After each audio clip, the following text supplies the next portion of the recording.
And the law of appreciation is the transcendence. It's the, in some ways I'm realizing that the law of appreciation is the law of transcending. It's the moment where you get out of the rut, you get out of the ditch. The moment you appreciate is how you get out of the ditch. If you're in a rut in your life, if you're in a ditch, go to the law of appreciation. It's the thing that will get you out, where you begin to see that the shit that happened served you. This is Way of the Artist with Brandon Colby Cook and Evan Schulte, identifying your blocks and demystifying your struggles so that you can claim your own path and make your life a work of art.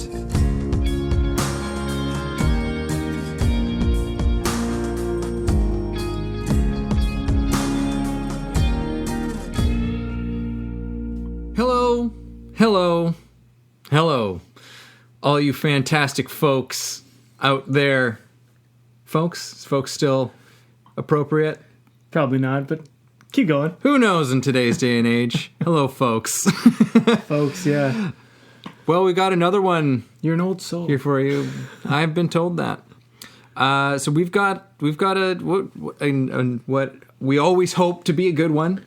We always hope that these are going well. I think we're doing pretty well so far. I'm happy with it. And that's all that matters. Yeah. You know what?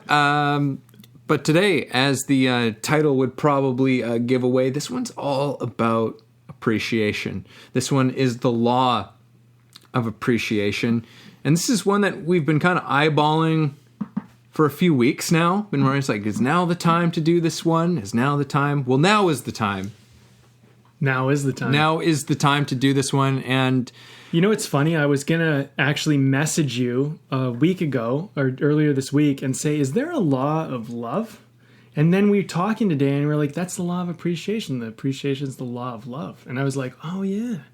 And then you mentioned it was also humility. And we went down the road of how it's also kind of the law of gratitude. Mm-hmm. And these are pretty great things. But, our pre-discussion about this was very eye-opening because, we came up with these laws a while ago. We figured them out. We kind of broke down everything from all the 165 previous episodes we did before this show was launched, all the people we interviewed, and we figured out all these laws basically from all these interviews of artists and people and whatever. And you write them down, you figure them out, you kind of put down a little idea, but you don't investigate them quite the way we are doing it now. yeah. And then we get to have this discussion on this podcast episode about this. And this is a really cool one. And let me share this just because if you're feeling anything like ever jealousy or envy or spite, insecurity, resentment, comparison, or doubt, if you're having any of those symptoms, the law of appreciation is the remedy for that. Mm-hmm. It's the medicine. And what's happening is you're not in the law of appreciation or you're not really using it in your life. And that's why you're doubting yourself. That's why you feel insecure. That's why you might feel envy or jealousy. Yeah. So it's really cool because it resolves a lot of problems. And if you don't see right away, I mean, there might be a couple of ways that you see how that works now. But if you're not, don't worry. That's exactly what we're going to get into. We're going to explore this stuff and like how appreciation is in many ways a remedy to a lot of these things that are kind of unsavory feelings that we get, and much more. Yeah, I'm sure. So, I mean, one of the first little things I want to get out of the way with this one is that appreciation is, for most of us, a practice. It's something that we kind of have to get into a habit of doing until it becomes second nature. Mm-hmm. It just becomes part of our way of being. But we are mostly ingrained in our world to be critical, to find fault first more than anything. Mm-hmm. There's that story of it was a true story as far as I understand, of like this. He was a school teacher, like an elementary school teacher, and he had written like 10 different math problems up on the chalkboard, and and they were all very basic, but he had the equation all figured, like 1 + 1, equals 2. 2 + 1 equals, I think he wrote like 4, right? He intentionally got it wrong, but then he wrote out the rest of them and they were all correct. Yeah. And all of the kids immediately were like, you got that one wrong, right? And he was proving a point with it. He did it intentionally. And he said, he's like, well, the thing is that you can get 9 out of 10 things right, and most people are going to still point out the one thing that was wrong. And so this is why I think appreciation is an important thing for many reasons. Because we can do 9 out of 10 things right, and we won't appreciate that. We'll just criticize the one thing that was wrong. Yes. Not only in ourselves, but in other people. Yeah. And when that's our mentality, that's the way we're going about our lives in the world, it breeds these things that you were talking about: jealousy, envy, spite, resentment, insecurity, comparison. And in living a life as an artist, or the way of the artist, it doesn't create an environment around us, within us or outside of us, that's very conducive to really thriving. Mm-hmm. So this is way of the artist, right? And you're on your way. Whatever you're doing, there's an artistry to it. It's your life. It's going to be your life, your way. We might all try to walk a very similar path, but the thing is, at the end of the day, you're going to be with you on your journey, walking your way, and I'm going to be with me. And if you're walking along and you're doing good, you're doing great, you're doing well, and you're getting it all right, you're kind of hopping from rock to rock, traversing the mud, making sure you don't get your shoes wet, whatever. Say you're on a trail, doesn't matter. And all of a sudden, you hit you stumble, right? You just have a stumble. The thing is that our education, our training, is to look at the stumble and go, why did I stumble? And that's good in the sense that we look at that and we go, okay, well, pick up your feet a little bit, pay a little more attention to where you're stepping. But we take the stumble and we make it about ourselves. Yeah. We make the stumble, we are the stumble. Like, I am the stumbler. Yeah. And it's like, well, everyone else didn't stumble there, but I did. So there must be something wrong with me. I mean, this is just, not everyone does it this way, but this is kind of how it's done. Yeah. And, and some other part, someone stumbled at a part that you didn't. Yes. And again, this one stumble that you had, well, maybe you just walked 3 miles, kilometers, whichever part of the world, whatever, metric system or whatever, not that you're working with, but doesn't matter. You could have traversed that whole thing without a problem. Yeah. Right. But it's like the way that oftentimes our minds work, it's like taking that one stumble and extending that as if it was that entire, 2-3 kilometers. Yes. And it's that's when we put it in this frame of being like, oh, are you going to make that one stumble you had on that 6-mile trail and you're going to make that your whole thing? It's like, oh God, I went out for this hike in the mountains and there was trees everywhere and blah, like there's all this beauty around you. There's all this wonderful stuff that's going on. But if you made it all about this, like that you tripped at one point in time, that's kind of crazy. Yeah. That's kind of crazy. If someone told you about some wonderful little hike that they went on, but they made it all about this little stumble you had, you'd be like, what's your deal? Yeah. Like, why are you so hung up about, like, you kind of stumbled in the gravel or you hit a tree root? Who gives a shit? Yeah. Like, who cares? Tell me about what else happened. What did you see? Let's talk about the 100 other things that went great. Yes. That, were awesome. It's this constant fascination with bad news, with this we're looking for tragedy, we're looking for trauma. We've been trained this way, educated this way poorly. You have people, they go on a trip and they'll be like, oh, but it rained. Okay. Like, I remember I went on a camping trip. I was in Hawaii, right? And we went on a camping trip. We had to hike down this big valley, and then you had to cross this massive, like, kind of river, creek, right? And it was in the cliffs and mountains and whatever.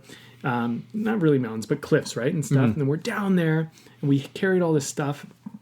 And it's nice, and we went for a swim, and then we all come up to, like, do our barbecue, and a torrential rainstorm comes in that night. Just torrential. Like, I'm talking, like, just pouring rain. And we were, like, not really prepared. We were not ready. No one expected it. And then we just had to bond together and put up tarps and tie ropes to trees, and we figured out how to make this little fort. Out of all the camping trips I've ever done, that was one of the most bonding experiences I've ever had with a group of people. Yeah. Because we all had to come together against adversity. And I really appreciate that. And you could have looked at it and been like, oh, we hiked all the way over here and it rained on us. And it's like, some people do. Yeah. You know, and I think the law of appreciation takes something, and like we talked about stumbling, right? And like that's your error, but sometimes there's the world that happens around us, and we are doing our job flawlessly, but the world around us throws us a curveball, and then we'll get all bent out about that, right? And the law of appreciation kind of just allows you to be present, allows you to be in the moment, allows you to kind of work with what's happening. I mean, you know better than anybody that I know about how great this is as an actor. Yeah. Right? There's no mistakes. Everything is an opportunity. Everything is possible, right? Yeah. And that's what appreciation does. Is like, great, someone spilled the milk. Let's work with that. Let's use that. This can be good. This can enrich the scene. Yeah. But like, how often do we go, oh man, like everyone stop, we fucked up. It's like, no, life doesn't stop. Life keeps going. The law of appreciation allows you to keep going. Yeah. Yeah. It's getting passive, like what your ideas of what you think should be happening. I mean, that's oftentimes what gets in the way of us fully appreciating. I mean, I want to, you brought up the fact, because, these conversations started with us, in our artistic mediums, and we're still artists, and this is much of our discussions. We're trying to go a bit deeper than just talking about, being a good artist. While these things are fantastic principles for being and thriving as an artist, it's much more about an artist philosophy towards our lives.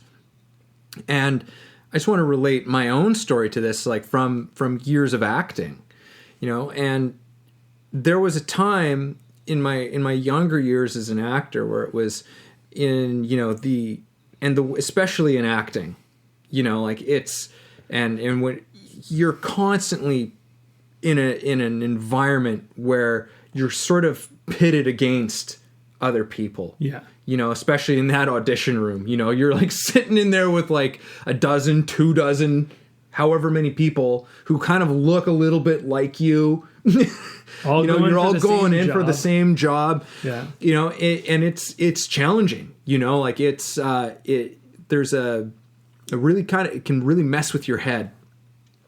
And even in classroom settings and stuff like that, when I was younger, I would see other actors, and if they did, it didn't matter actually. Like, this is like kind of the power of the law of appreciation. It doesn't matter if someone was, I thought, better than me, or who I thought wasn't as good as me.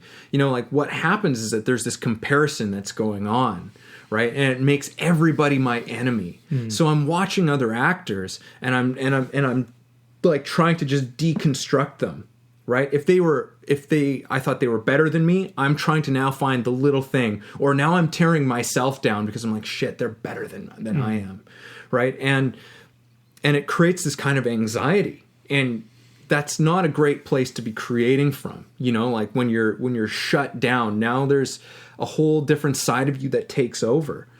And I did that for a long time, from this place of I'm in competition with everyone around me. I have to be better than everybody. It's this constant I'm being threatened kind of thing. Flash forward some time later, when I kind of took a step back from acting, I had to reevaluate what I was doing. Did I truly still love this? All of that.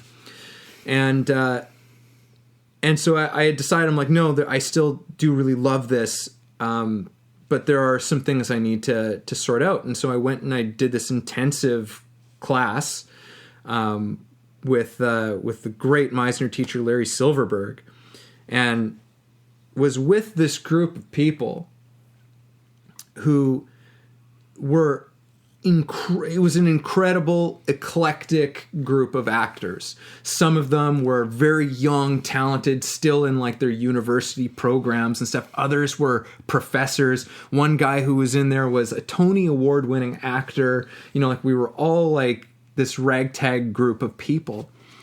And everyone, like I was seeing the best work I'd ever seen in my life, like in person. I was seeing the best acting work I'd ever seen in my life. And I was watching it from a place of just being inspired by everybody. I was, and that was appreciation. I appreciated everything that everyone was doing, the work that everyone was doing, because nobody had an ego about the thing. Yeah. It was like, we were all like, okay, we're doing this work, we're in this together.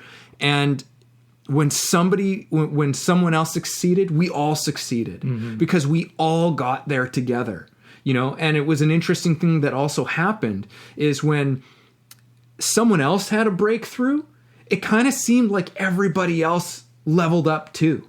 Like everybody rose together. There, like nobody was being left behind. And I don't know why that is necessarily. You know, there's weird evidence that we have in studies that have been done with, like, you know, different species of animals in different regions learning how to do the same thing that another one did, even though they're completely geographically separated. Yeah. You know, like there's this kind of weird stuff that happens. And so we all grew. And there was a saying that we had, it's just like when you win, you win, and you lose, we win. Right? Like we were all, and no matter what, we all won. Despite what happened. And from that attitude, man, like we were all growing at an exponential rate. And we were just having such a great time. Yeah. Like, because nobody was trying to like one up each other. Nobody was trying to like, everyone was just showing up as best as they had, as best they could. And when we would see somebody like show up in a way that we hadn't seen before, we were all suddenly able to do it. We were all suddenly invited to participate in the same thing. That's great. You know, you're talking about how appreciation, well, what I'm hearing is you're talking about how appreciation relates to team, how it relates to community, how it relates to the whole. And, you know, that collaboration. That acting experience you had is really, I think, like what all actors really want in an acting school experience is we want to see the whole of the group rise. You know, because like if you think about it, there's many different acting troupes, and if you're in an acting troupe that's competing with each other, you're in a little tiny little world of trying to compete with those actors for the best, right? But if you're in a team, like if you look at it as you're a troupe, a group, and you look at it as growing together, you guys as a whole are becoming better in the whole world. Which you don't even know what is possible. You know, I played sports on some pretty amazing teams. You know, we won the provincial cup, the gold medal. You know, we did that, right? And the only way that happens, and I know this for a fact, is a team has to come together. It's simple. You know, Stanley Cup, you know, you name it, World Series, whatever the thing is that people are trying to win, they have to come together. And you know, I think that a young actor believes that they win an Oscar on their own, but a wise actor believes that they win a Oscar based on the team that surrounds them. And, you know, I think that if you try to go out there and do the one man, lone wolf, one woman thing, and you try to be it, you end up kind of not only separating yourself from everyone being able to help you, inspire you, encourage you, but you just, it's just that you're one person and all these other minds can come in and inspire. And I think that the law of appreciation does is it takes all this value that's all around you and kind of allows you to use it and allows you to apply it and give it back, which I think is the most important thing. Because I think like when people are not in the law of appreciation, they're always trying to take, right? Like they're always trying to take, give me, right? Where it's like when you're in the law of appreciation, you're like, wow, that's amazing. Like, look what they did. You know, like I want to be at that level with them, you know? Yeah. When I was playing sports, I'll just share this. I mean, when I started, I was like the worst on the team.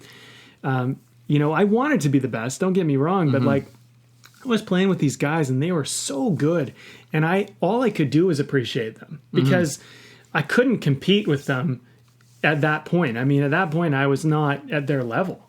But when I just appreciated them, I became a really like fast growing, great player. And that's ultimately what led me to become like a leading goal scorer and a captain of the team. Yeah. Like, but it was from the law of appreciation because, and this is the thing, you said it, humility. Yeah. I just had so much humility because I was like, I don't even know if I belong on this team. And these guys are so good. I'm just going to try to rise to their level, first of all, you know? Mm-hmm. And then, you know, like that's where you go. I think where things kind of go awry for me, and they did at a certain point in sports, when I became captain, I became the leading goal scorer. That was a different thing. When you become the best on the team, it's a weird experience because now you're like, what if I lose it? What if I'm no longer the best? Yeah. You know, what if I get replaced? And I remember our star player. I remember him telling me, because we had a tryout for a new player, and he was the only one who was scared. And I remember him saying to us, the team, he's like, I'm just worried I'm going to get replaced. And we were like, dude, you're never going to get replaced. You're amazing. Like, and you're such a heart of this team. And we were all telling him that as a team, which is incredible now that I think about it. But he was scared, and he shared that with us, which is beautiful. Mm-hmm. He didn't like hide his doubts, but his doubt was, I'm going to be replaced by this guy, and you guys aren't going to like value me anymore. Right. So cool, though. You know, it's hitting me right now. I'm realizing that's what was going on for him. Yeah. He was not in the law of appreciation, and like as a team, we held him up. And we're like, look, you're a leading goal scorer. You're a guy, like whatever. You're an important part of this team, and it doesn't take away. Even if this guy's great, it doesn't take away from who you are as a team member. Like key, you know. And like I think about that, and I go, man, like that's what I want around me. I'd love to have a team of people around me that if I'm in that moment, they're appreciating me and going, no, man, you're doing great. Don't worry. Yeah, and that's one of the great things about appreciation. I mean, as always, I think that in many ways, it always starts with ourselves. You know, that we have to have a level of appreciation for, you know, for ourselves and, you know, the things that the experiences we've been through, the things that we've overcome, but also an appreciation for the incredible, wonderful things that have happened. You know, it's like it's appreciation. It applies to the hard times and the good times. You know, it's like when we can, and we were talking about this, is like when we can bring appreciation to our lives, that's how we learn the lessons. You know, that's how we fully learn lessons is through appreciation, not necessarily through criticism. Appreciation is that, I think that's a weird almost, as I'm just realizing this now, is that appreciation isn't the absence of criticism. Appreciation isn't the absence of being of a certain level of being critical. You know, being able to, it's not being delusional about anything. You know, but appreciation can look at a mistake, you know, and say, it's just like, yeah, that happened. But you know what? Look what came of that. Look what we learned from that. Look and it's like, oh, okay. So it's not, because I think there's this illusion that we have to be hard and critical, and in that process we lose appreciation.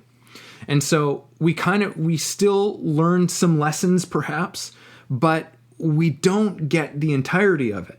You know, like we're still placing ourselselves in kind of an unsafe place, you know, where we have to defend ourselves, where we have to be perfect.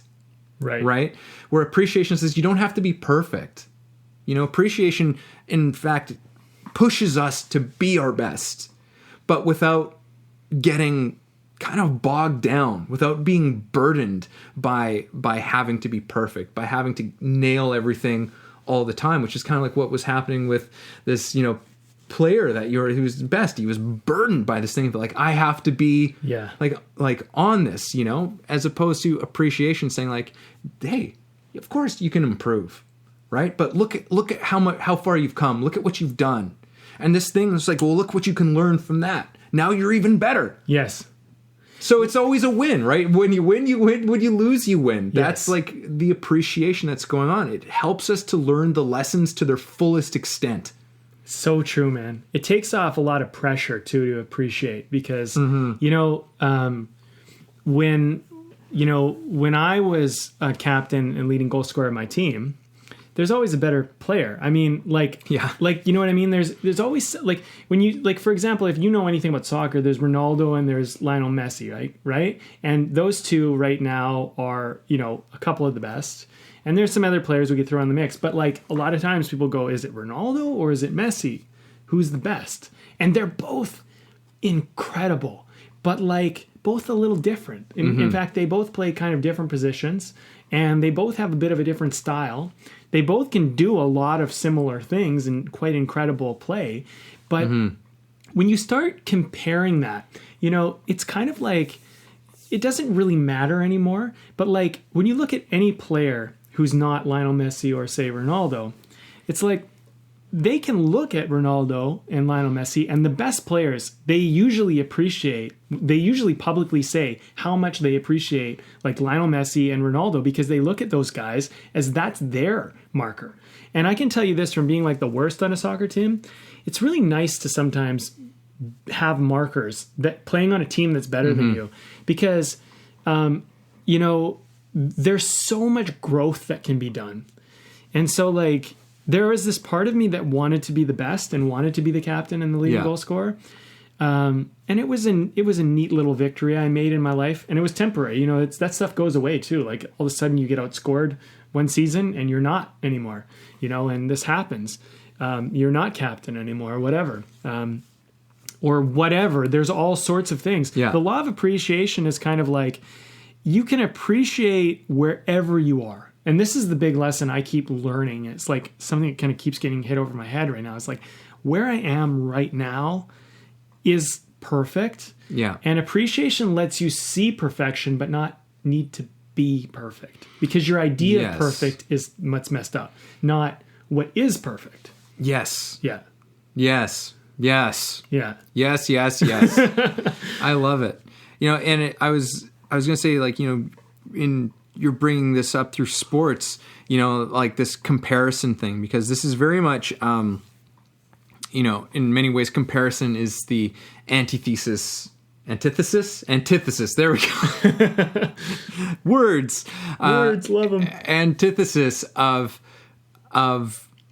appreciation. When we start going through this comparison thing, because it's actually, comparison is very often, it devalues yourself and it devalues the other person. Yeah. And without the law whatever. of appreciation involved in comparison, that's what you're doing. You're Yes. usually devaluing yourself or someone else. Mm-hmm.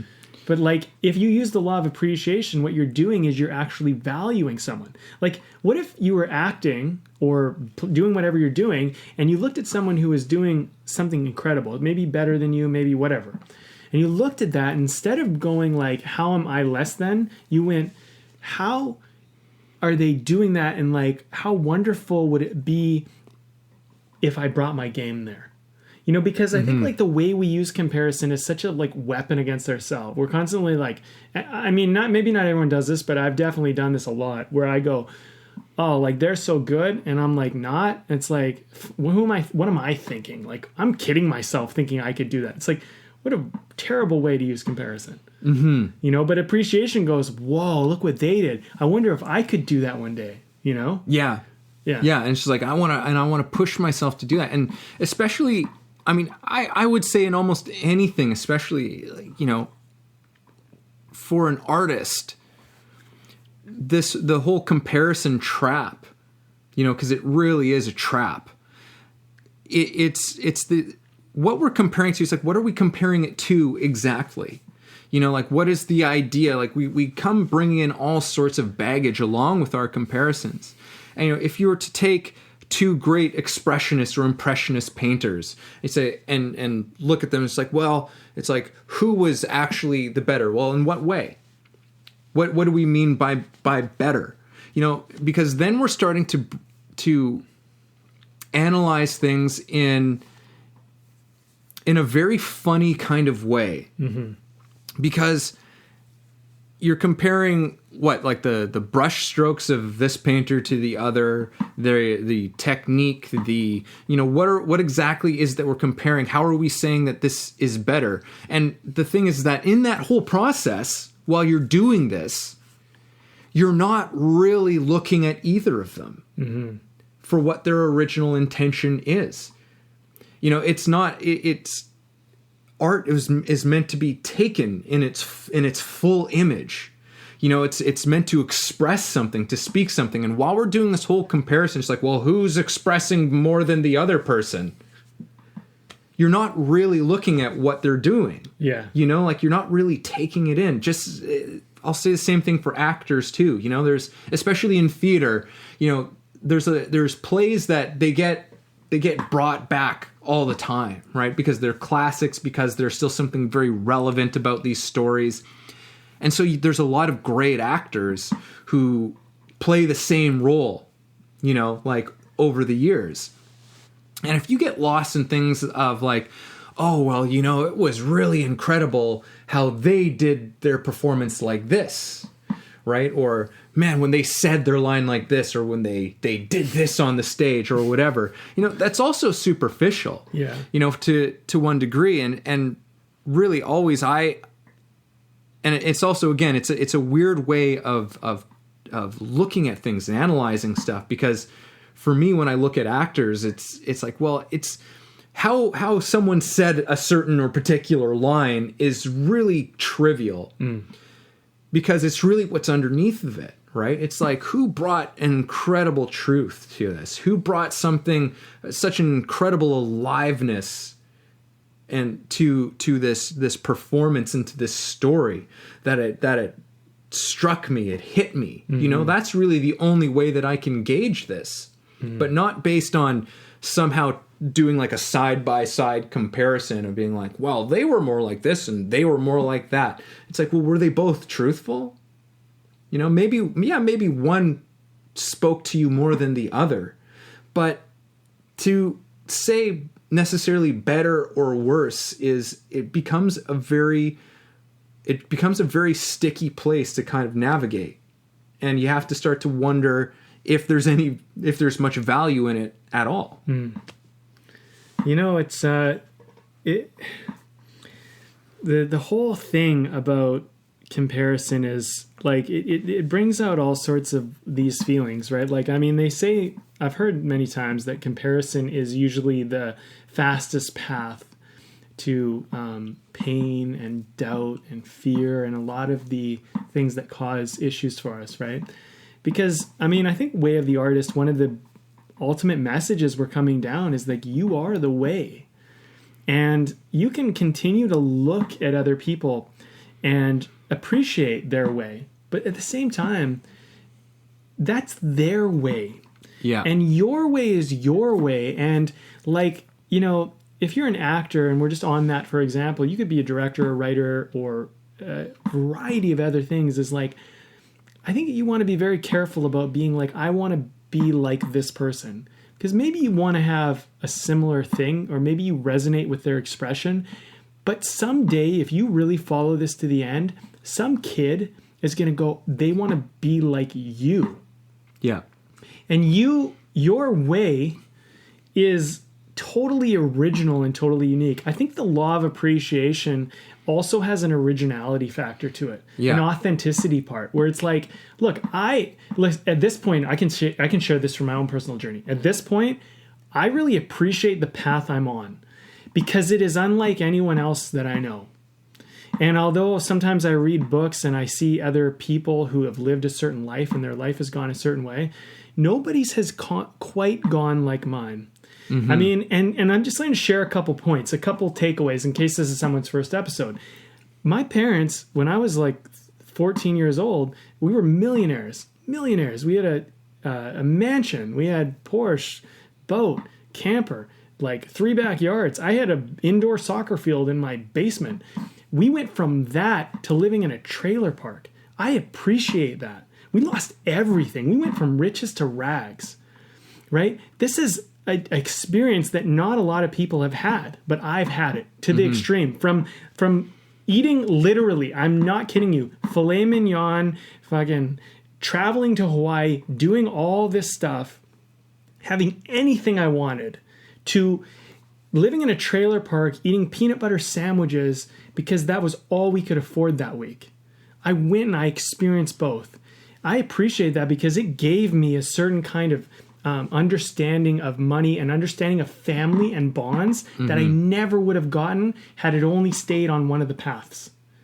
So like everything, there's so much gold to mine from it, and it's all yours. And it might be the same lesson that, say, I learn or Evan learns or someone else learns, but you learned it in your way. And that's the way of the artist. That's what's so cool about it. Yeah. And appreciation is seeing that. Yes. Partly it's seeing that. Yeah. And it makes it really transform, like it's a very appreciation has a very transformative capability to it. Totally. You know, it can transform any circumstance into something that can be used for growth, you know, and our own personal evolution, and can also help others. You know, we can assist others through appreciation, right? In that moment where you're basically like your captain and he's just down, it's like appreciation can like bring them to being everything that they can be, right? Again, my acting teacher, Larry Silverberg, one of the things he would say to us, he's like, don't say that you want to be the next Brad Pitt. You know, he's like, I think he's great, but we've already got him. We've already got a Brad Pitt. We don't need another Brad Pitt. We need who you are. And this is something, you brought up something very valuable, which is that appreciation really, the more we can appreciate others, the more we can appreciate ourselves, the more our own authentic, genuine expression of being can come out. Right? We can be like, all right, well, this is who I am. Yeah. Because I appreciate whatever that is. You know, so we are so infinitely complex. And there's so much of ourselves that remains a mystery to ourselves. But appreciation just kind of allows us to sit in that. Yeah. You know, to be like, yeah, I'm kind of a type of person, and I do things in a way that is beyond me. I saw this great interview with Joaquin Phoenix, where he was talking about, you know, he was talking about some of his process and showing up with acting, and how he was talking about how he doesn't talk about his parts or have an attitude of, well, my character would or wouldn't do this or that. You know, for him, he's just like, I've just shown up with whatever I've got, and I'm just going to respond to whatever's happening, and that's going to guide me, you know? And in my opinion, he's a brilliant actor. Yes. And so, but he brought up this point, you know, it's like this whole idea of what, he's like, well, what the character would and wouldn't do. He's like, I do things all the time that are out of character for me. Right. You know, like I don't know what I'm capable of. Like, we're all capable of an infinite amount of things. So it's like appreciation kind of lets us be in that space. You know, right? What you've ventured into, and I'm so glad it just naturally went here, but you're talking about the laws of trust and the law of the unknown, which are things we already covered. But like the law of trust, which you talked about, was like, I'm complex. I don't really understand all of me. I don't understand all the stuff that's going on here. Like, you know, someone asked you a question and all of a sudden, like, and this can happen because it happened to me earlier today. Someone asked you a question, is like, how's things going with, you know, your parents over here? And all of a sudden I'm like, well, you know, this and that. And all of a sudden I break into tears. And I'm like, oh, where did that come from? I don't know that was going on. I didn't really realize that I was feeling that much about that. And then it just, you know, I'm a pretty, you know, I've been acting for so long and I've been so in touch emotionally that, you know, even still, my emotions surprise me. You know, and I think, you know, you're in front of friends and you're opening your heart to them, and all of a sudden, you know, some emotion comes out that maybe you've been stuffing or hiding, you know, and the trust is the part that's like, there's something here, and all I need to do is allow that to be enough. That's the trust. And I think the law of the unknown is that it's like when you go into an acting performance, for example, and you don't know what's going to happen, that's where trust fills in the gaps. You know, that's where trust comes in. It's like, I don't know how this is going to play out. I'm not going to control it. And the unknown is the part that lets those surprises, these great things come out. And that's what keeps the audience on the edge of their seat. Yeah. Because when we are like present in that moment, I mean, so many of these words keep coming back because we said this law was related to presence. We said it was related to trust, the unknown. It's all so like, this is such a law that's so intertwined into these things. Yeah. You need it almost sometimes to get into the law of the moment, like the process and the law of these things. Right? It is kind of like an ecosystem. You know, these things they're so connected to each other, and one thing kind of leads to the next, to the next, to the next, until it comes full circle. Right, which is kind of a wild part of this whole process, as we've been discovering. Like, we've been discovering this stuff as we're going here too. I think what's cool about the way that, you know, we've been going, I'm going to use the law of appreciation right now. I'm going to appreciate the way that we've been going about this podcast, because we went into the unknown going, well, these things keep coming up from artist to artist, from every conversation we have, these laws, they keep coming up over and over and over again. And we both adopted the philosophy of that everybody is their own artist, they're going their own way, their own path. We are not carbon copies, even though sometimes we look like it. We have our own experiences, our own opinions, our own meanings, our own stories. And we started to realize that all these laws play into all this. And the appreciation is kind of like, okay, well, I'm in this moment appreciating that we've gotten this far after so many episodes to realize, oh, that's how that plays into this, and this plays into that. And we got here by kind of following the law of trust and the law of the unknown. And then we get like X amount of episodes in, you know, near 20, whatever we're at. And now we can take the law of appreciation and go, hey, look at all this. Look at all these things are tying together. That's what life is like. Like, if you're 20 years old, or you're 30 years old, or you're 90 years old, you can appreciate that your life gave you all these interweaving things that got you to be at the moment you're in. And it's a beautiful thing. Or you can look at it and go like, oh, I should have done this, I should have done that, life should be this way. Should all over yourself. Yeah. That's definitely not the law of appreciation. Yeah, and I mean, and that, in a weird way, there's also a level of comparison that's going on there. Right. You know, in that statement of should of this, should of that, there's a comparison that's going on. Comparison to who you think you're supposed to be. Who you think you're supposed to be. Yeah, it's a weird thing. What you think it's your like, life's supposed to look like. This is dude, this is a big battle that I've had myself. The way my life was supposed to look versus the way it looks. I mean, I can tell you it did not work out the same way I thought it was going to work out, or wanted it to work out. But I also have made peace with where it's worked out. Yeah. Because this is what was necessary for me. That's like the law of appreciation it's a challenging one sometimes, but it's important. And it's a way, appreciation is like, especially again, like we said, where you begin with yourself. Yeah. Right? You know, like we learn to you know, appreciate this thing first, and then we can find that for others, and you know, we can expand it.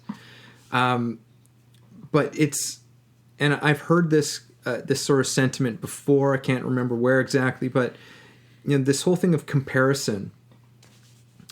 When we compare ourselves, we dishonor ourselves. We dishonor our lives when we compare ourselves. You know, like and this is where appreciation is kind of the reverse. The appreciation is an honor of our lives. Appreciation is honoring the life of another person as well. You know, but it is so important when we compare ourselves to others, when we judge ourselves, when we start shooting all over the place. My life should have been like this, or should have been like that. Blah blah blah blah. You are dishonoring who you are. Love the way you said that. You're dishonoring. You're like, well, I mean, you are though. You're like, you're totally like. It was kind of swirling around in there, and I didn't know whether I wanted to say it or not, to be honest with you. But then I thought, no, like it is, like it don't, and I think it's important. I think it's an important thing to say, because don't dishonor your life. Yeah. Don't dishonor your life, your unique experience of life. You came out of the universe into this world for whatever purpose. That's for you to figure out. Yeah. Right? Don't dishonor that. And when you judge and compare your life to others and where you think it should have been, whatever, and the experiences you've had and how whatever wasn't fair, this or that, you dishonor your life. You dishonor the beauty of your life, you know, through the failure to see and appreciate everything that's gone on in it. So I think that I'm seeing like how just even more powerful like this and transformative appreciation can be in our lives. Yeah, you know? it's a big one. I mean, it's, you know, it's challenging. It's a challenging one, I think, to apply sometimes, because I think we get caught up so much like with the way media and the way we've been kind of told how we're supposed to be and what our life's supposed to look like and where we're supposed to be at certain times in our life, and, you know, and all of this. And appreciation sometimes, you know, can be appreciating the fact that things are not the way that you think they ought to be, the way they should be, or the way they're supposed to be. Look, like when I was 14, 15, and my parents split up and we lost everything. Did I plan on that? Did I like want that? Was that what I was looking for? Absolutely not. 100% not what I wanted. Yeah. But it happened, and it is what it is. And like, here's the thing. I mean, you get sometimes like you get put into a life situation that is not of your choosing, of your, like you wouldn't have controlled for it if you could have. You would have controlled somewhere else. But this is the beauty of like being out of control in this life. When you're out of control, if you can appreciate the fact that you're out of control, the fact that there is a part of things in this life you don't control, I think that opens you up for pure gold. You know, like that moment was a hard moment, and in some ways, even to this day, I still have to make peace with certain things around that time in my life.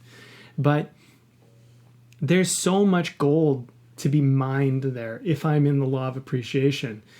You know, and I think when you're not in the law of appreciation, when you're on the opposite side of it and you're having like the doubts and the insecurities and things like that, or when I'm having them, I make these moments like into something that's like wrong, or somehow it broke me or made me bad or destroyed my plans. Yeah.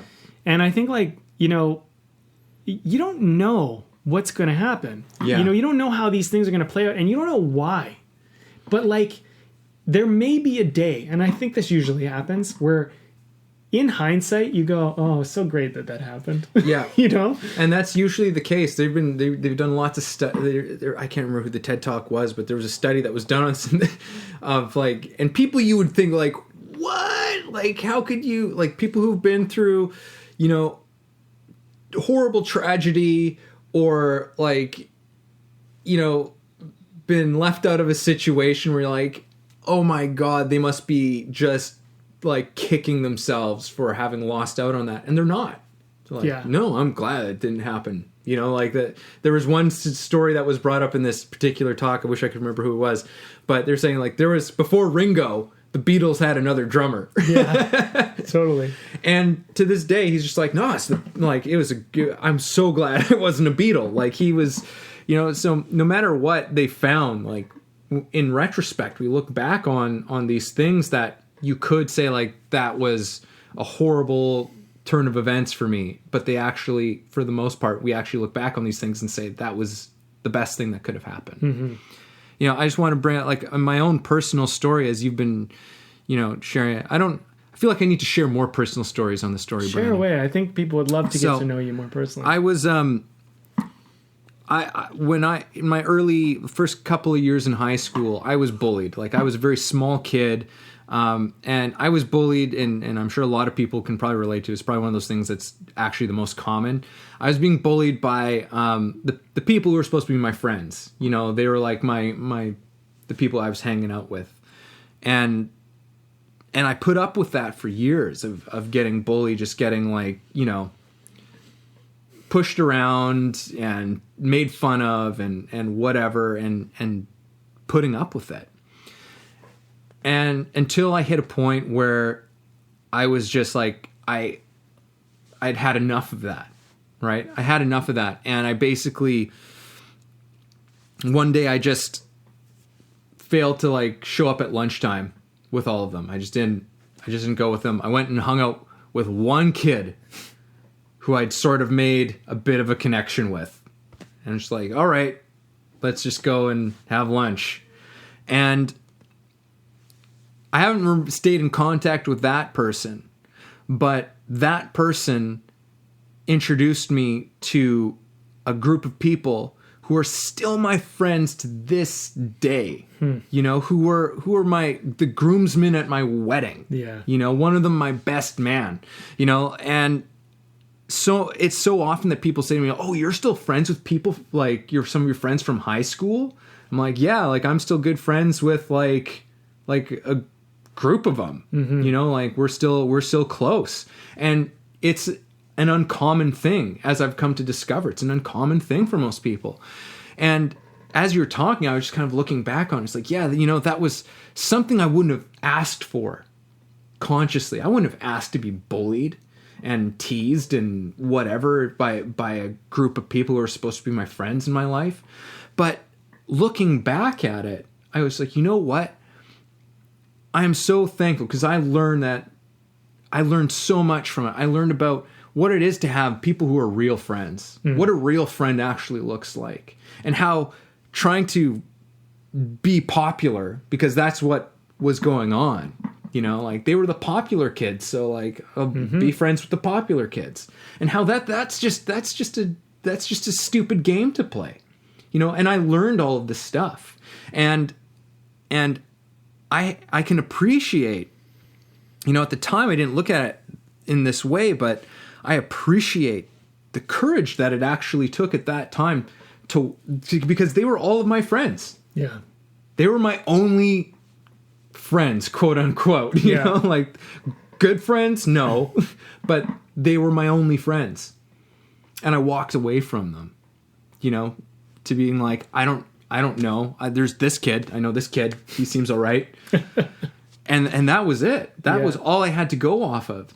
But it turned out to be one of the most important moments of my life. Right. You know, and so now I can look back on that and say, I appreciate that, because that bullying taught me about this whole game of trying to fit in with a bunch of people you don't like, and like how stupid that is. And it also introduced me to some of the best relationships I have in my life, that I'll have for the rest of my life. So there's so much I have to appreciate from that situation. Totally. I mean, as opposed to just being like, I was bullied in school, and for that reason I'm this way and that and blah blah blah blah. It's like, well, and some people do that, you know, and some people, you know, and I mean, I'm sure I've done that for a period in my life. We've all done it. You know, we've all done it, right? And the law of appreciation is the transcendence. It's the, you know, in some ways I'm realizing that the law of appreciation is the law of transcending. It's the moment where you get out of the rut, you get out of the ditch. The moment you appreciate is how you get out of the ditch. If you're in a rut in your life, if you're in a ditch, go to the law of appreciation. It's the thing that will get you out, where you begin to see that the shit that happened served you. I remember I was walking down Granville Street in Vancouver, walking with another actor. And, when I was younger, my uncle attacked me, right? We had a physical altercation. And I didn't fight back, and it turned pretty violent, and I took the brunt of it, and I never fought back, and it was a tough moment for me. I loved him, and I still love him today. But for a period of time, I really hated him because of this moment. And, I look back at that, and although I don't agree with what he did and the way he went about it, he came from a different generation from me. And he was looking at me, and I don't, whatever. I'm just going to kind of guess a little bit of what was going on for him. He had his own world going on. He was looking at me. I was being a little bit of a brat, in some ways to my mom. My parents had split up. I was feeling like alone. I was feeling, whatever. And I was outspoken. And he thought, I don't really have a dad around and whatever. He thought he'd keep me in line. His way of keeping me in line was kind of like kicking my ass a little bit. To him, in his generation, maybe getting your ass kicked a little bit was kind of like normal. In mine, it's like, no, you don't hit kids. You don't do this shit. You don't hit whatever. You don't do this stuff. But, I've made my peace. I've come around. I've come to appreciate and go like, well, look, misguided. It caused a lot of pain in my life. At the end of the day, you're a man in my life. I love you. You're trying to take care of my mom. You're trying to take care of the family. Maybe in some ways I was being bratty. I'm not saying that what you did was okay, but I can look at it and go like, okay, this happened. This was life. This occurred.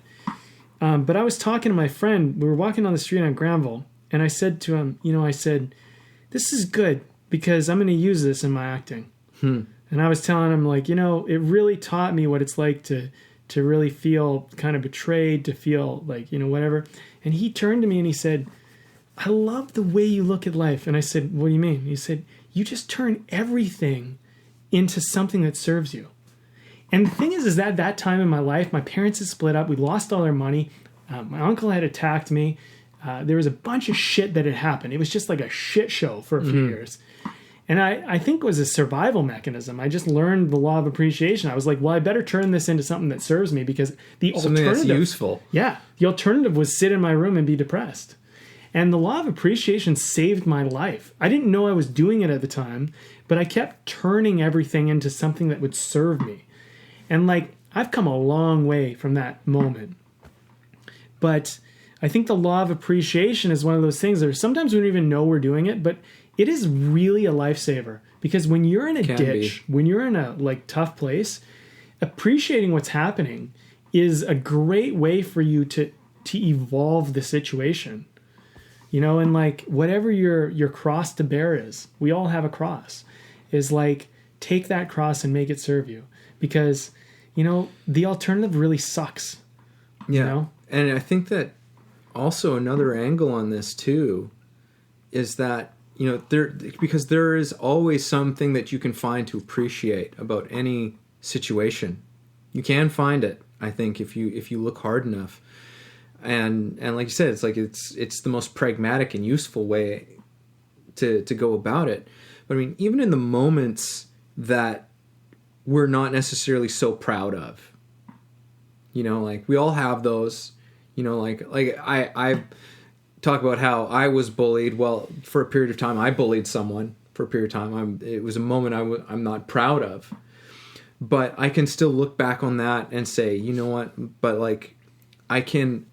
there's a level to which I say I can appreciate that was the best I was able to do at that time. With whatever was going on for me, that was the best I could do. And from there, I can exercise some compassion in the situation, right? To be able to appreciate where we were, the people that we were. Sometimes we do things that are that we're embarrassed about or that were difficult to do. But looking at it with appreciation to say that was either who I needed to be at the time or that was the best I was able to be at the time in that, given the circumstances of what was going on. Again, we can say I've learned from that thing, so there's always a level there's kind of a appreciation can walk us through a process, oftentimes of healing something, of being okay, that was the best that I could do. I'd never do that again. I was ashamed of it. I still feel, if I could go back, I wish, but I can't. So I can appreciate that that moment and that event from happening and whoever was involved with it, because it taught me a valuable lesson. Right? It taught you the abuse of power. Mm-hmm. The thing is I was bullied a lot too, right? And I had a moment where I bullied a kid, and I did it for a few weeks. It went on, and then I started to feel so bad about it. I stopped doing it, and I always, when I think about it, feel bad about it. But what I've learned about bullying is there's lots of organizations, they try to end bullying, and I'm like, it's the wrong way to look at bullying, in my opinion, because bullying is never going to end. It's not going to end, and I'll tell you why. Because bullying is a part of us figuring out how we stand in relation to each other. And in a world, especially one that we have right now, which is so power-based and so status-based and so physicalized, we're going to have bullying. What I would say is, like, instead of trying to stop bullying, encourage people better ways to deal with bullying and encourage bullies to have another outlet.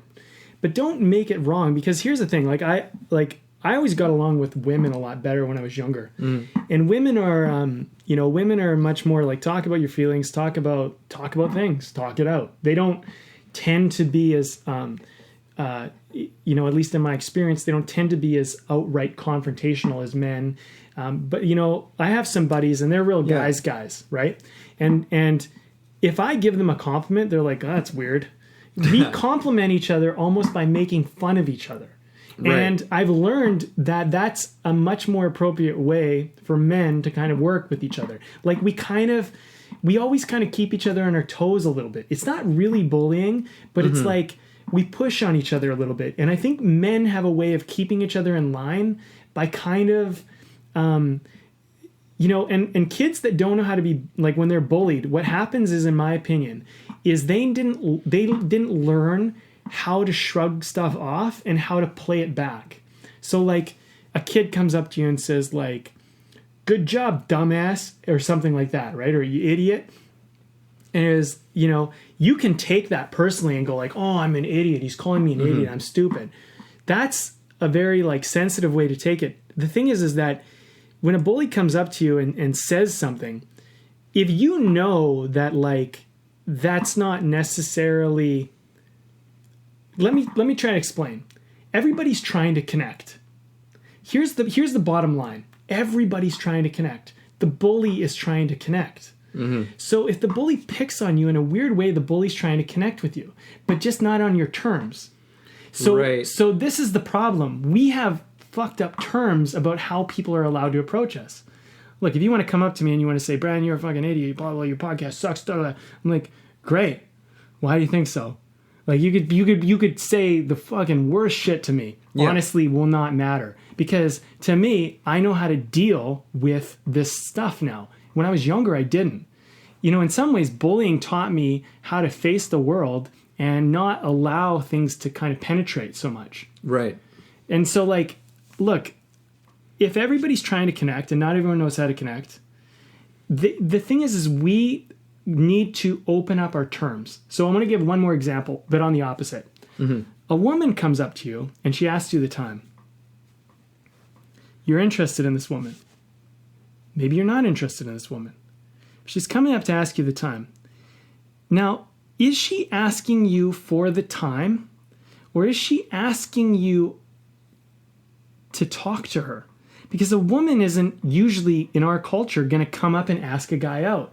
But an appropriate thing for a woman to do might be ask him the time. Get a conversation going. So a lot of guys will miss a cue like this. They'll miss the fact that the woman is actually approaching them, and they'll be like, women never approach me. Dude, she's not going to outright ask you out. But she asks you the time. That might be an opportunity to get a conversation going. Because in our society... it's not always appropriate. You know what I'm saying? Like, so we connect with each other in weird ways. And the law of appreciation is kind of seeing that we don't always know how to do it. We don't always do it on each other's terms. The law of appreciation is seeing that, hey, look, this guy's bullying me. I'll tell you another story. It just came to mind. There's this guy, Jordan. He punched me in the gut when I was in grade 3. And I cried, and everybody made fun of me. But he was a bully, right? And everybody didn't like him. And then one day another guy, Mike, who I hung out with, threw fucking like something in his eyes, and he ran away crying. And like one day, Jordan and I don't know what happened, but somehow we started talking, and he and I became best friends. This guy started out as a bully who punched me in the gut and everyone was scared of, to being a guy I hung out with all the time. The thing is that Jordan, he came from a tough home.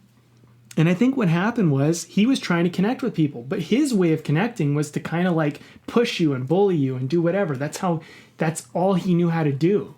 But people didn't realize that he actually just wanted to connect. Yeah. And then like I look back in hindsight and I see like all of this stuff and I go, geez, like most of the time these people just wanted to connect, but they had a really kind of weird way of doing it. Yeah. Yeah. And I mean, it's a tricky territory that you're stepping into. Sure. I don't know how much I entirely agree with some of what you're saying, but I do feel and get what you're saying with some of it, which is that like, and again, like we can appreciate, like I think that for a bulk of it, bullying is a pretty awful thing. We don't really want it. No. To a large degree. Like it's like, especially like, cause there's some really nasty, vicious, ugly bullying that goes Absolutely. on, but it's, you know what, in a way, and this is another angle of appreciation, because there's so many different ways we can kind of define appreciation too. And one of them is kind of like respect. Appreciation for something is also a sign of respect, and so in a situation of bullying, we can look at a bully and say, okay, I appreciate the fact that you are trying, there is an outlet that you don't have. There is an expression that you are looking for that you don't understand how to communicate this. I can appreciate that there is something else that is going on for you that is causing you to act in this way, right? Because otherwise we take on kind of just a really a narrow-minded attitude about it, and we never get to the source of the problem. Right. We never really get to its core. But I mean, I understand what you're saying to a degree as well, where it's like, in many ways, bullies teach us a type of lesson. Well, look, in many respects. I'm not going to say that bullying is good, and I'm not going to say that. No, I didn't think you were. Right? But. And I'm also not saying that every time a girl asks a guy for the time, it means that she's asking him out. I'm not saying that, but I'm saying that we connect with each other in weird ways. We're like, here's the bottom line. People are not always great at connecting with each other. Mm-hmm. And we can all agree on that. Some of us become skilled at it, some of us not so much. When I was doing a lot more live streaming, I had a guy come online and he's anonymous and my face is on the live stream and everyone can see me. And he starts coming in and he's like, your place is shitty and your hairline is so fucking high and your skin's pale. And he started saying shit like this. Right? And I just said to him, I'm like, dude, don't do this. Don't come on my stream and do this stuff. He's like, blah, blah. And I was just like, look, I don't care what you said. I said, and I said this to him. And there's a big audience. A lot of people were watching. And I said, I don't care what you said. Look, just chill, man. This is a cool stream. We're all chill here. No one's going to hold it against you.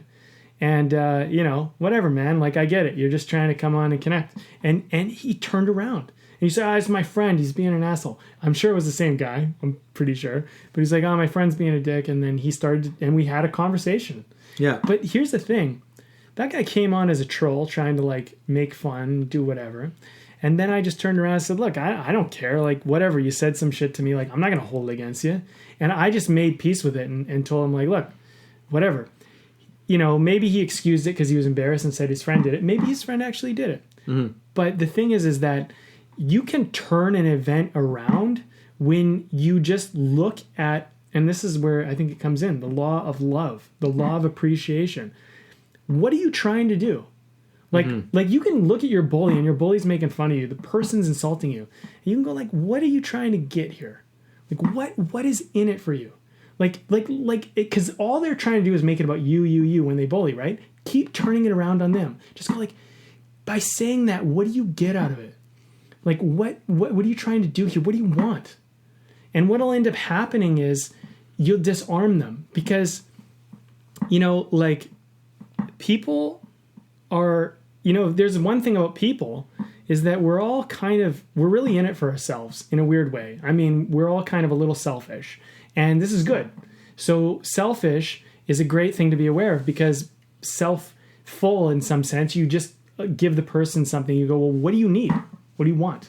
Do you want me to feel bad? Is that going to help you? Like, what's that going to get you? Because they're looking for something. And if you are unaffected but making it about them, it literally disarms everything, because people believe they can affect you, right? But if you step away from it, you can decide. I think what happens with young people is they don't realize how much power they have over themselves. And when you have the law of appreciation, you realize that the way you do the world is not the way everyone else does the world. So it's like tricky, recognizing that's a good thing. It's a good thing. And it's unfortunate that sometimes it comes off in ugly ways, like trolls and bullies and whatever. But here's the thing, like, I'm going to speak to the actors and the people who are out there, maybe musicians, whatever. You want to maybe be famous? Here's the thing, you're going to get a lot of bullies, a lot of trolls. It's part of the game. Yeah. There's no avoiding it. You're going to be in the tabloids if you become famous. It's going to happen. You better make peace with that right now. You better get in the law of appreciation. Appreciate the tabloids. Appreciate the trolls. Appreciate all this stuff. Figure out what is going on. Like, why are they doing what they're doing? And make sure you don't bring your ego in and make it about you. And I guess the reason why I bring all this up, Evan, is because I want artists to go out there on their way and to be strong, to be protected. Because if you're too sensitive to being bullied, you're not going to survive being famous. You're not going to survive having any type of recognition. And look, if you want to get the gold and the glory in life, you're going to have to get recognized. It's part of the game. Yeah. You're going to have to get looked at. And here's the thing. Most of the people looking at you are going to be in the darkness and anonymous, and you're not going to know who they are. And you're going to have to make peace with the fact that they can throw rocks from the darkness and you will never be able to directly confront them. Yeah. And so I think the law of appreciation is partly understanding that people, when people make fun of a star or they make fun of someone, it's it's not personal. Mm-hmm. The law of appreciation, I think, can make you remove yourself a little bit sometimes. Yeah. Yeah, that's what I'm trying to get at. And maybe I'm not articulating it the best, but I'm trying to bring this point forward. Yeah. It made me think of Ralph Waldo Emerson, who said, I believe it was something like, a lot of people don't realize that their criticism of the world is also a confession of character. Yes. Yes. And then, that's part of the appreciation, right? Yeah. Is appreciate that people are struggling. I mean, everybody's struggling. I mean, if we all just had compassion for the fact that everybody was struggling, that everybody had a cross to bear, and most of us have no idea what that cross is, if we could appreciate that, we would look at the world so differently. Like when I look at the bullies that I had, the kids, I think about their parents and I think about their home life and I think about what they were coming to school with or what they were coming to wherever they were coming with. And that's a battle. They're in a battle right now, and it's with themselves. And although they may be trying to use you as a punching bag, they're going through something. And it's a tough thing. I mean, I know that not everybody is going to want to embrace this whole thing right now, but appreciation really is it's an invincibility cloak. It basically allows you to be totally, you can deflect anything when you appreciate, because you realize that so much shit is not about you. Yeah. I mean, I think that, and to your point, is that, being able to appreciate where someone is in their life does not mean that you have to put up with their abuse. No. It does not mean that you have to linger around it, that you have to invite them into your home and, I don't know, extend your hand to them. It doesn't. No. It doesn't. But it does mean that you can move forward and you can move on with your life in a way that puts something, again, positive and useful into the world. You know, like that's something that doesn't cause you necessarily any suffering, right? That's where appreciation can, again, it comes in. It's not blind. Appreciation is not blind in the sense of that it says that, you know, what something that someone does is okay, that everything that people does is okay. It's not saying that. What it is saying is that it's like there's a level of understanding, there's a level of respect, there's a level of it's like, I appreciate the fact this is the best that you can do. Mm-hmm. I'm not going to stay around you anymore, but there's no, like, you know, sometimes that's where, again, that's where appreciation for ourselves comes in. Where we go, it's like, I appreciate myself enough to walk away from this. 100%. You know, so there's always an application for this. I think like the law of appreciation is an interesting one because, you know, I'm 100% in agreement. If you're in a toxic relationship of any form, if you can leave it and get rid of it and remove it from your life because it is not mendable and you don't know how to mend it and that person isn't interested in mending it, walk away from it. Yeah. Best choice you'll ever make. Do not hang around with cancerous, toxic people. Yeah. And some people are in a cancerous, toxic place. But appreciate that they are in a struggle and is not about you. Your choice is the ability to remove yourself from them or remove them from your life. Mm-hmm. But your choice, you know, how many times did someone do something shitty to us and we carry that with us even though they're not even in our life? Yeah. That's what I'm talking about. You know, I mean, after high school, I carried my bullies with me for years. Yeah. Years of like, I'm going to prove those motherfuckers wrong and, you know, and like, fuck them. And, you know, and one day I want to come back to the reunion and just be like, you know, whatever. And then eventually, like, you know, eventually I let that go. But the law of appreciation is kind of like, yeah, they were going through their thing. I'm going through my thing. We don't align. We'll go different ways, you know? And sometimes you will go the same way. And sometimes, like, you know, you'll have odd relationships with people that you thought were not possible. But I think, like, the law of appreciation just creates a certain amount of peace for you. Yeah. Regardless of who's in your life and regardless of what's going around. It is. It's very much because, again, as we said at the start, it is a practice. Yeah. You know, which is part of one of the great things about it is that it's actually something you can consciously do. Yes. You can willfully do this. Yes. You know, it's not something that you just either have or you don't. You know, you can do it when you choose to do it. And it is in many ways a practice of peace. You know, of making peace with you know, our past, our present, and our future. I suppose, maybe. Yeah. Didn't necessarily think that one completely through, but I'm sure it applies. So, well, you know, I mean, we went on a big talk today. We did. You know, in some ways, I still feel like this one has more to say, but let's talk about this little brewski we're having. Yes. So we have a beer on the podcast. It's a tradition for us. It just spurs on conversation, and we always have a different craft beer. This one today is the Quayside. Quayside. Quayside. Quayside? Quayside. Oh, that's how you say it. But Yeah. it's spelled Q-U. Q-U-A-Y, but it's pronounced Quay. Quayside. Yeah. All right, Quayside. Steel and Oak Brewing Company. It's from them. It's Pale Ale Guava. How do you... Sactois or something like that. Yeah. All right. It's pretty good. I'm enjoying it. By Me the way, too. this isn't an ad. We just have beer on the podcast, and we like to talk about the beer we have.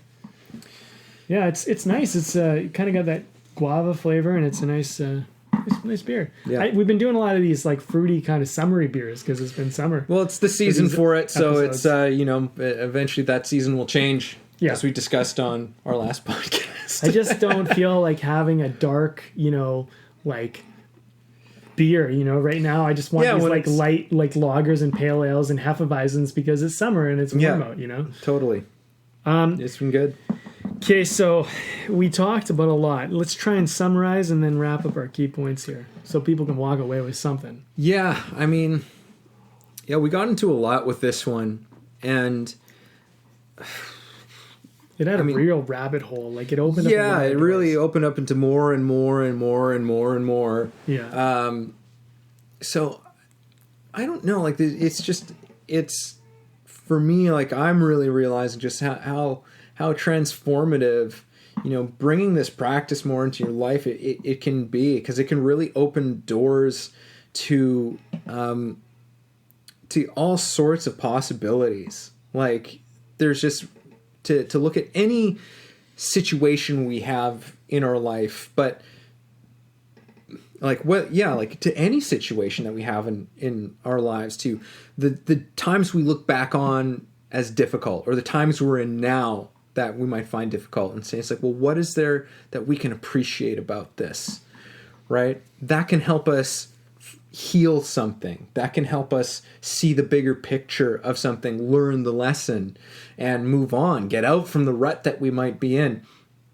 And at the same time, it can also be something where we can look back on our lives and with appreciation and say, like, wow, look at all the extraordinary things that have happened too. It can give us a broader perspective on what our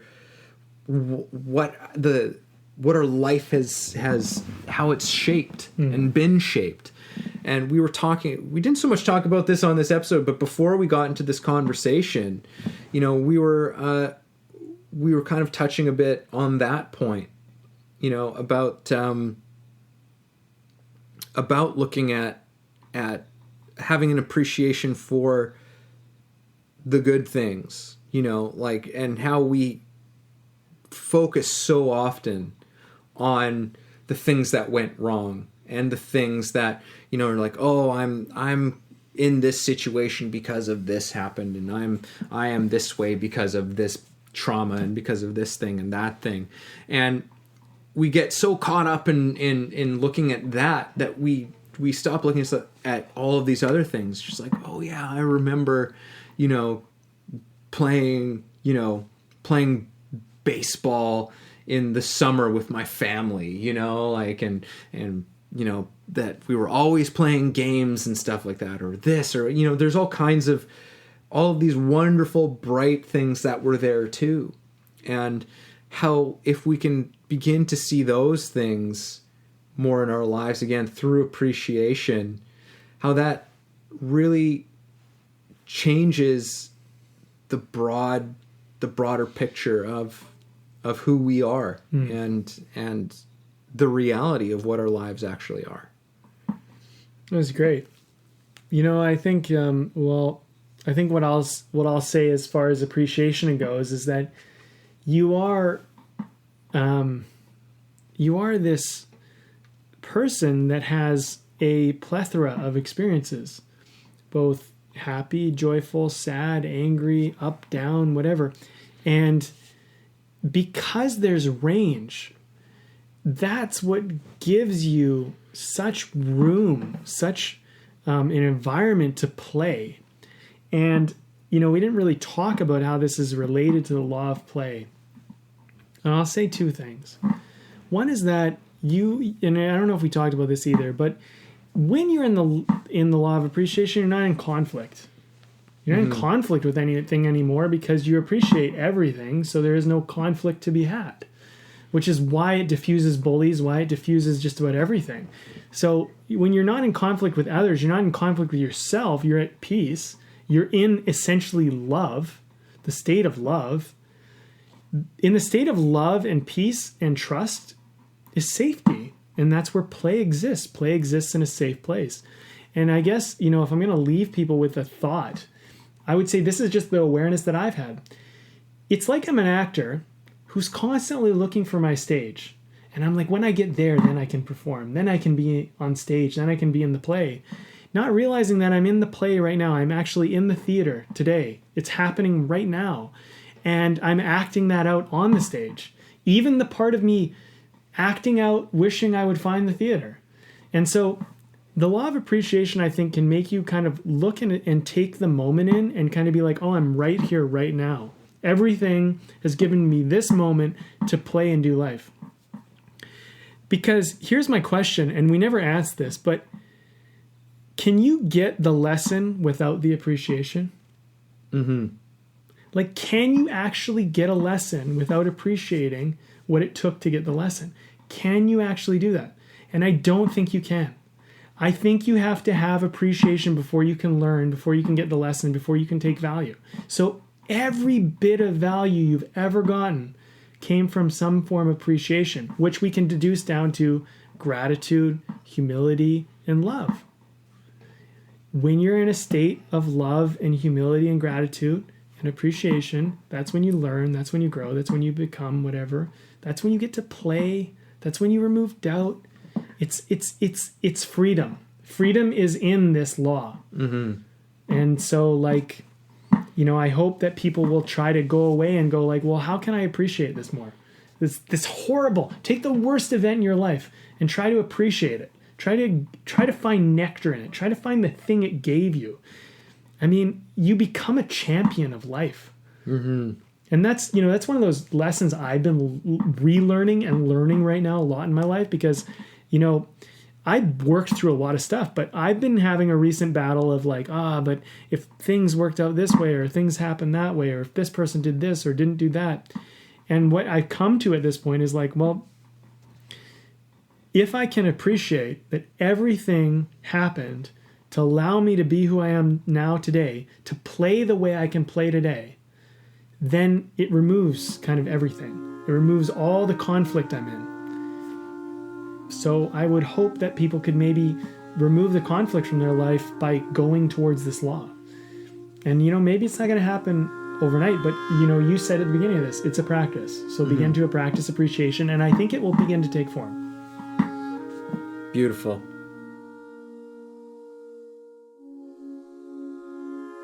Thanks for listening to the show. If you got something out of this, if you feel it improved your life or your journey in any way, please take a moment to subscribe, leave a review, or share the episode. You can also support us on Patreon, where we have tons of great bonuses. You are the ones that make the show possible and help us to thrive. Thank you for joining us.